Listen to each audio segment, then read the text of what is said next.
السلام عليكم ومرحبا بكم في هذا الفيديو الجديد الذي سنصحح فيه الامتحان التجريبي لاستدراكية 2018 في مادة الرياضيات شعبة علوم تجريبية بمسالكها.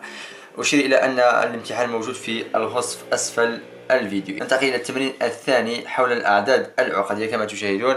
السؤال الأول: حل في مجموعة الأعداد العقدية سي المعادلة زد أس 2 ناقص 2 زد زائد 37.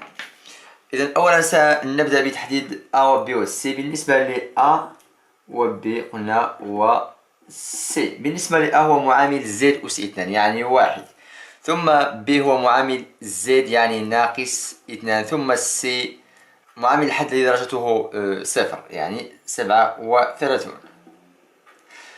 لحل هذه المعادلة هناك ثلاث طرق: إما متطابقة هامة مباشرة، إما التعميل، أو المميز دلتا. نلاحظ بأن التعميل صعب هنا، ومع متطابقة هامة لا توجد متطابقة هامة. إذن سننتقل إلى الطريقة الثالثة وهي استعمال المميز دلتا.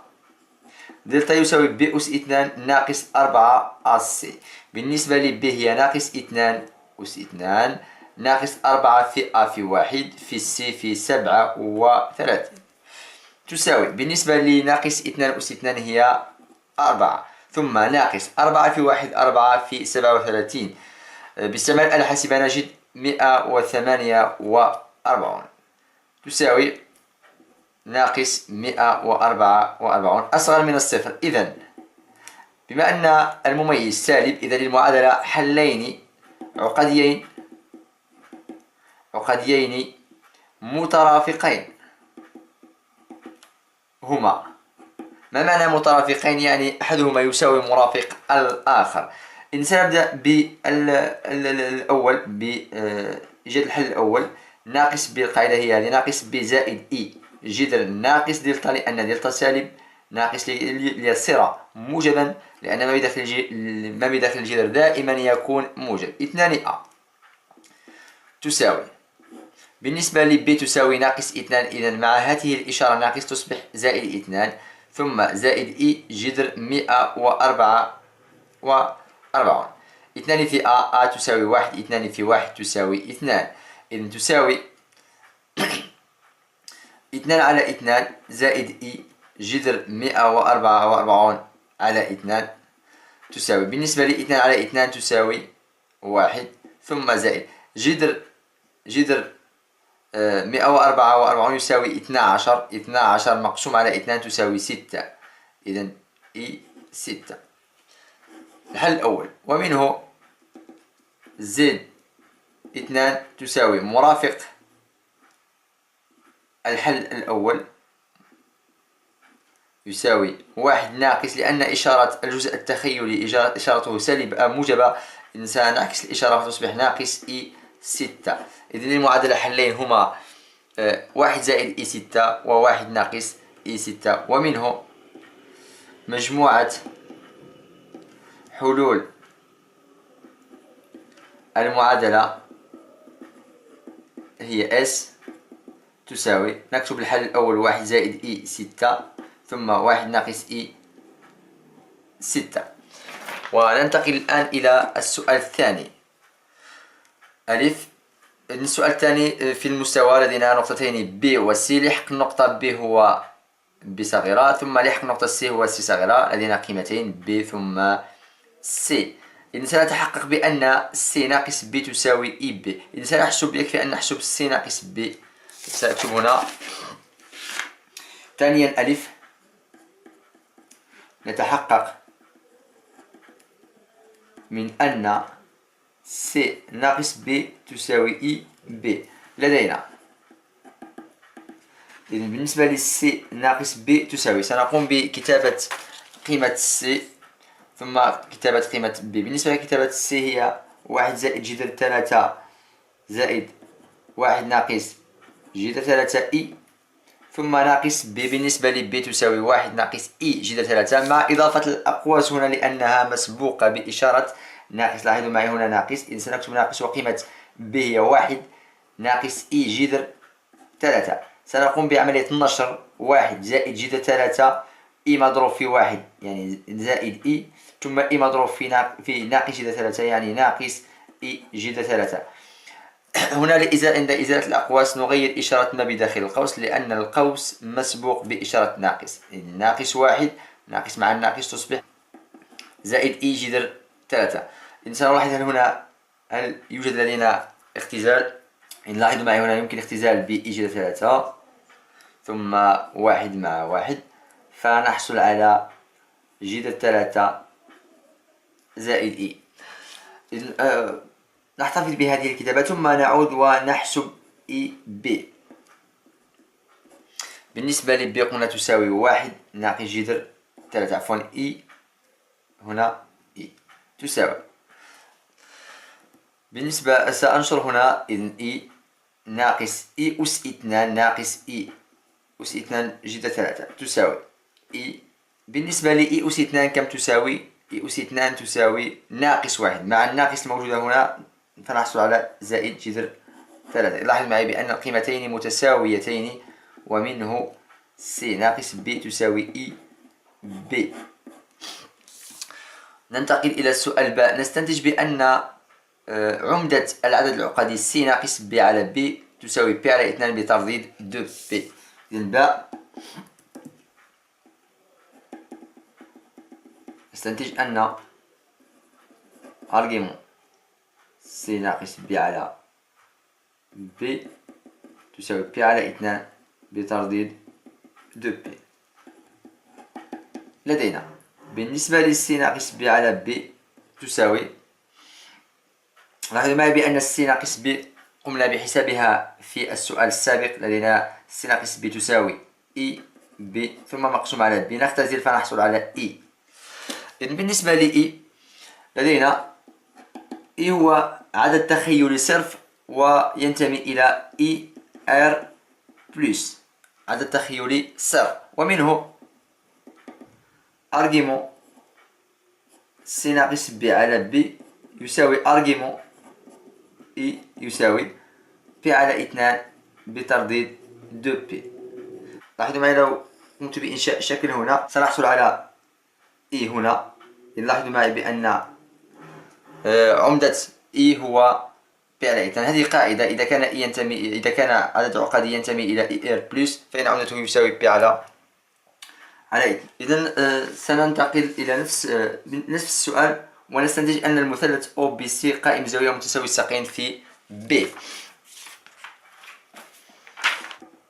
طبيعة المثلث أو بي سي لدينا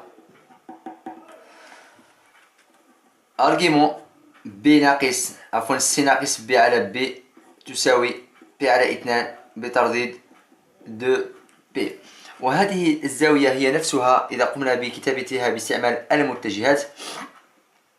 سنبدأ ببي أو بي أو ثم هنا سأكتب بي سي هكذا. إذن بي أو محصورة بين بي أو وبي سي تساوي بي على 2، أي أن الزاوية أو بي سي تساوي 90 درجة. ولدينا المسافة بي سي على أكتب بي سي أو أكتب بي أو، نفس بي سي على بي أو يساوي سي ناقص بي لحق سي ناقص لحق بي مقسوم على لحق ناقص بي هكذا تساوي.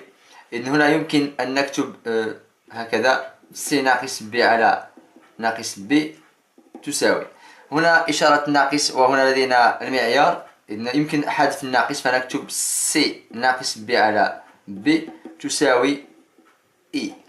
ومعيار معيار إي هو واحد، معروف معيار إي هو واحد، ومنه لاحظوا معي أن بي سي على بي أو تساوي واحد، ومنه أن بي سي تساوي بي أو. إذن مسافة المثلث قائم الزاوية، لاحظوا معي هنا المثلث قائم الزاوية ومتساوي الساقين. إذن المثلث أو بي سي قائم الزاوية ومتساوي الساقين في ماذا؟ في نقطة B. سننتقل إلى السؤال الثالث. لتكون النقطة A صورة النقطة B بالإزاحة المتجهة OC وليكن A لحق النقطة A. ألف تحقق، يعني سأكتب هنا ثالثا ألف يتحقق من أن C ناقص A تساوي ناقص B. لدينا بالنسبة لصورة صورة B بالإزاحة ذات المتجهة OC تساوي A تكافئ ماذا؟ إذن لتكون A هي صورة B بالإزاحة ذات المتجهة OC يجب أن يتحقق الشرط التالي: OC تساوي BA تكافئ. وبتحويل هاتين المتجهتين للألحاق سنكتب لحق C ناقص لحق O هو صفر تساوي لحق A ناقص لحق B. يعني سأكتب هنا C تساوي صفر A ناقص B. بالنسبة للمطلوب C ناقص A تساوي ناقص B، إذن سأحول A للطرف الآخر فأحصل على الكتابة التالية: C ناقص A تساوي ناقص B. إذن C ناقص A تساوي ناقص B. ثم استنتج كتابة أسية للعدد العقدي C ناقص B على C ناقص A. يمكن استعمال السؤال ثانيا ألف. ثانيا ألف، هذا السؤال ثانيا ألف. إذن سأستعمل، لاحظوا معي هنا C ناقص B تساوي إي B ثم C ناقص A قمنا بحسابها هي ناقص B. إذن سنعوض هاتين الكتابتين. لدينا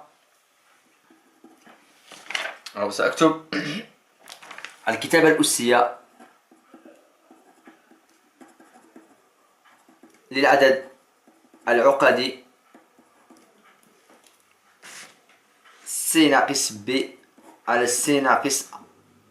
نعلم أن C ناقص B تساوي إي B و C ناقص A تساوي ناقص B. يمكن أن أكتب هنا السؤال، معي هنا السؤال ثانيا ألف، السؤال ثانيا ألف، وهنا السؤال نفسه السؤال ثالثا ألف. ثالثا ألف هنا بالبرهان على أن C ناقص A تساوي ناقص B. ومنه C ناقص B على C ناقص A تساوي C ناقص B تساوي إي B و C ناقص A تساوي ناقص B. إذا سنختزل ب B فنحصل على ناقص إي. لدينا ناقص إي تنتمي إلى إي R موان. لاحظوا معي هنا الشكل إي ناقص إي موجودة هنا وهنا إي. إذا لاحظوا معي عكس المنحى، لأن المنحى الموجب هنا، إذن عكس المنحى ناقص، أي أن أرجيمون ناقص إي تساوي ناقص بي على 2 بترديد 2 بي. ناقص بي على 2 بترديد 2 بي لأن الزاوية هي عكس المنحى الموجب. ومعيار إي ناقص إي هو معيار إي نفسه، إي يساوي واحد معروف، إي يساوي واحد. ومنه وبالتالي الكتابة الأسية للسي ناقص B على C ناقص A تساوي المعيار يساوي واحد والعمدة تساوي ناقص B على 2. إذن E ناقص P على 2 E. هذه هي الكتابة الأسية. ما هي طبيعة المثلث ABC؟ إذن طبيعة المثلث ABC سأكتب هنا باء. طبيعة المثلث ABC لدينا، لاحظوا معي سنستعمل هذا السؤال. بالنسبة للزاوية لاحظوا معي هنا الزاوية AC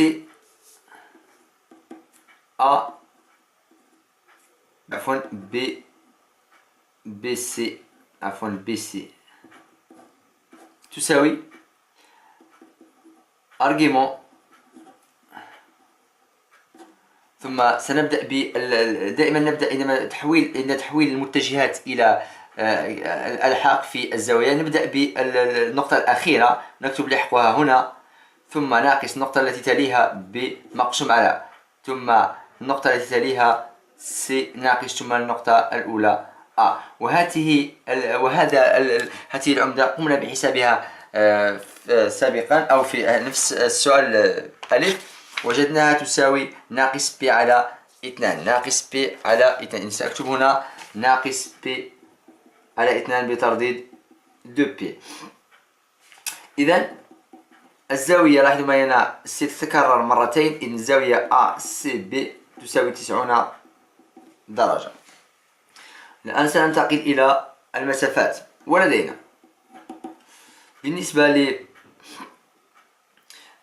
ل بي سي مقسوم على أ سي تساوي لحق سي ناقص لحق بي على لحق سي ناقص لحق أ، وتساوي هذه القيمة قمنا بحسابها قلت في السؤال ألف، وجدناها تساوي ناقص إي، إذن سأعوضها هنا بناقص إي،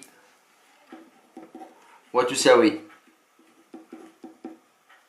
معيار إي تساوي 1، أي أن بي سي تساوي أ سي. إذن بي سي تساوي أ سي والزاوية سي تساوي 90 درجة، أي أن المثلث أ بي سي قائم الزاوية ومتساوي الساقين في النقطة، قلنا النقطة سي، في النقطة سي. من هنا انتهينا من التمرين الثاني. شكرا على حسن تتبعكم، ونلتقي في التمرين الثالث، والسلام عليكم ورحمة الله وبركاته.